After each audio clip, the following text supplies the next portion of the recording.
Specific disease है, medically कैसे treat की जा सकती है, सर्जिकली कैसे ट्रीट की जा सकती है, अंडर वन रूफ वो सारी सुविधाएं पारस में अवेलेबल है। मेरी स्पेशलिटी जनरल सर्जरी है। मेरा नाम अमित कंसल है। Doctor Saurabh Mishra. My specialization lies in hepatobiliary sciences. मैं doctor Karan Mehra, MS MCH GI surgeon.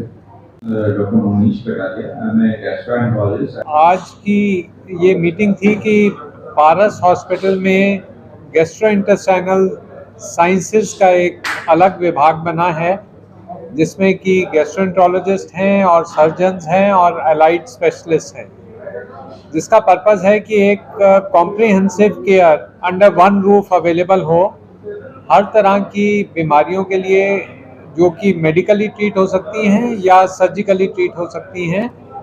इन सब के लिए डायग्नोस्टिक फैसिलिटीज़ अवेलेबल हैं और ट्रीटमेंट फैसिलिटीज़ अवेलेबल हैं जो कि एडवांस्ड हैं, और कई चीज़ों में ऐसी फैसिलिटीज़ हैं जो ट्राई सिटी में और किसी प्राइवेट हॉस्पिटल में नहीं हैं।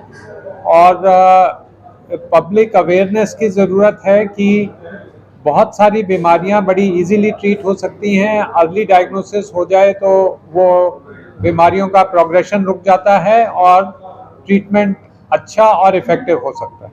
फर्स्ट ऑप्शन मोस्ट डिजीज़ में ऐसा होता है कि पहले मेडिकली ट्रीट किया जाए, और अगर मेडिकली नहीं ट्रीट हो सकते तो सर्जिकली किया जाए। लेकिन जैसे अपेंडिसाइटिस हो गया तो उसका ट्रीटमेंट मेडिकल नहीं है, उसका ट्रीटमेंट सर्जिकल है। गॉल ब्लैडर में स्टोन हो जाए जिससे जॉन्डिस हो रहा है तो गॉल ब्लैडर को ऑपरेट ही करना पड़ेगा। ट्यूमर हो जाए तो उसको ऑपरेट ही करना पड़ेगा। तो कई बीमारियां जिसका प्राइमरी ट्रीटमेंट ही सर्जिकल है, लेकिन बहुत सारी बीमारियां ऐसी हैं जिसको पहले मेडिकली ट्रीट किया जाता है। अगर मेडिकल ट्रीटमेंट फेल हो जाए तो एंडोस्कोपिक ट्रीटमेंट किया जाता है, अगर वो भी फेल हो जाए तो सर्जिकल ट्रीटमेंट किया जाता है।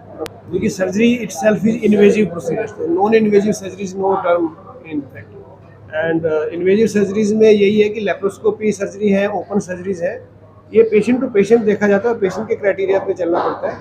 जो मेरिट्स होती है पेशेंट की रिक्वायरमेंट और उसकी बीमारी, उसकी ग्रेविटी पे, तो हम उस टाइम डिसाइड करते हैं कि हमें लेप्रोस्कोपी से करना है, ओपन से करना है, या अभी कंजर्वेटिव मैनेजमेंट करके मेडिकल ट्रीटमेंट देके बाद में ऑपरेट करना है।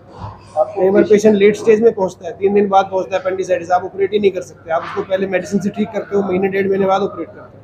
जो पेशेंट की सेफ्टी सबसे इम्पोर्टेंट है, और बाद में सारी चीज़ें आती है, पेशेंट की कंडीशन और उसकी सेफ्टी।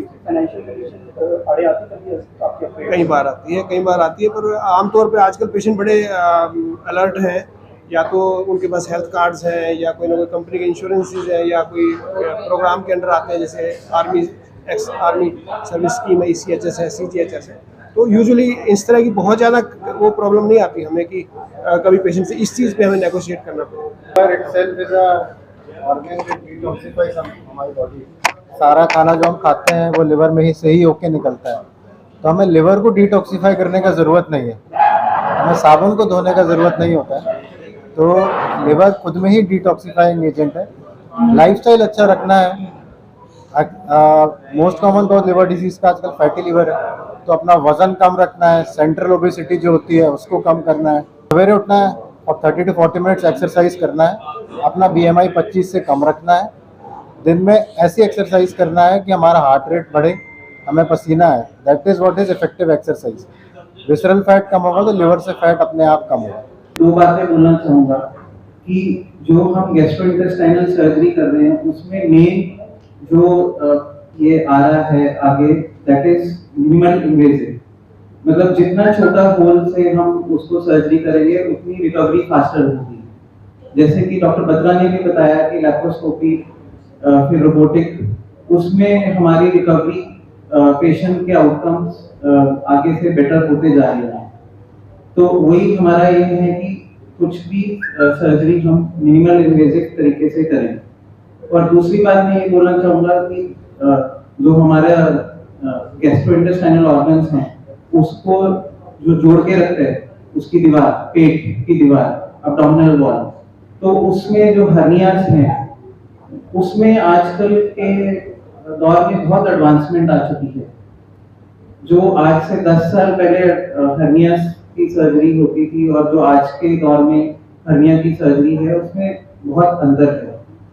आज जो हर्निया की सर्जरी है वो छोटे से होल से हम बहुत कॉम्प्लिकेटेड हर्निया कर सकते हैं और ये भी एक गैस्ट्रोइंटेस्टाइनल डिसऑर्डर्स का ही पार्ट है, क्योंकि अगर हर्निया में इंटेस्टाइन आके फंस जाती है तो जैसे कि बोलते हैं कि मुंह से लेके एनल कैनाल तक आपका जीआई ट्रैक्ट कॉन्टिन्यूस होना चाहिए। अगर कहीं पे भी वो कहीं फंस जाता है हर्निया में आके तो उसको ऑब्स्ट्रक्शन हम बोलते हैं अपनी मेडिकल भाषा में।